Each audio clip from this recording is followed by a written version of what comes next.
ভূপেন হাজৰিকাৰ পৰিখৰতকৈ ডাঙৰ নহয় ভূপেন হাজৰিকাৰ পৰিখৰটো খুব ঠেক হোৱা বুলি মানে ভাৰত ৰত্ন গৰাকীতকৈ আমি ওপৰত যদি যাওঁ পিছত সমাজে আমাক সমালোচনা কৰিব আৰু ইয়াৰ লগত গতিকে মই এইটোৱে কলো যে ভূপেন হাজৰিকা জুবিন গাৰ্গ দুইজনকে আমি সমানে ৰাখিব লাগিব কোনো বেছি নহয় কোনো কম নহয় ভূপেন হাজৰিকাৰ সমাধিত 6.5 বিঘা মাটি আছে জুবিন গাৰ্গৰ সমাধিত আমি 10 বিঘা মাটি দিয়া আছে আৰু তাৰ কাৰণে আমি ইতিমধ্যে কৈছো যে অসমৰ দুগৰাকী হিয়াৰ আমঠু ভূপেন্দা জুবিন দুইজনকে আমি এটা পৰ্যায়ত ৰাখিম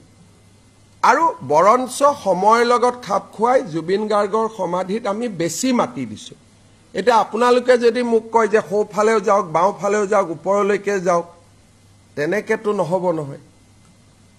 নে তেনেকে হ'ব পাৰে তেতিয়া ভূপেন হাজৰিকা সৰু হৈ গৈ থাকিব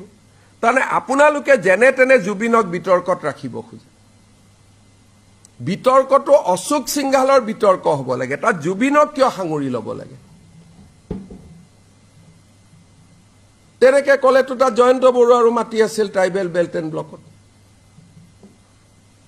হেতুটো নিউজত আপোনালোকে কৰা নাই ৰুবি বৰুৱাৰ নামত মাটি আছিল হেতু কিয় কৰা নাই অশোক সিংহালক বেয়া পাই তাক ডাইৰেক্ট মাৰক তাৰ কাৰণে জুবিনক কিয় আনিব লাগে জুবিনক বিতৰ্কত নানিব অলৰেডি বহুতখিনি কৰি পেলাই আমি বহুত আননেসেসাৰি চাউল নালাগে ডালি নালাগে জুবিন ক্ষেত্ৰখনত আমি বহুত বিতৰ্ক কৰিছো আৰু নকৰিব শান্তিত থাকিব দিয়ক তাক ৰেষ্ট ল'ব দিয়ক আপোনালোকৰ স্বাৰ্থ কি আছে মই নাজানো এনেকুৱা কৰিলে যে জুবিন ক্ষেত্ৰত গৈ মদু খাব পাৰে এনেকে এখন সমাজ চলিব নেকি সমাজ এখন তেনেকে চলে নেকি সাহস আছে ডাইৰেক্ট কক অশোক সিংহালৰ মাটি খেদি দিব লাগে তা জুবিনৰ নামটো কিয় আনে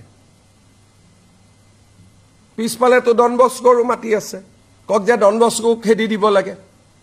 কক কিন্তু জুবিনক কিয় বিতৰ্কত আনে লৰাটোক কি শান্তিত থাকিব নিদিব নেকি আপোনালোকে মৃত্যুৰ পিছতো তাক কি ৰাজনীতিতে ৰাখি থব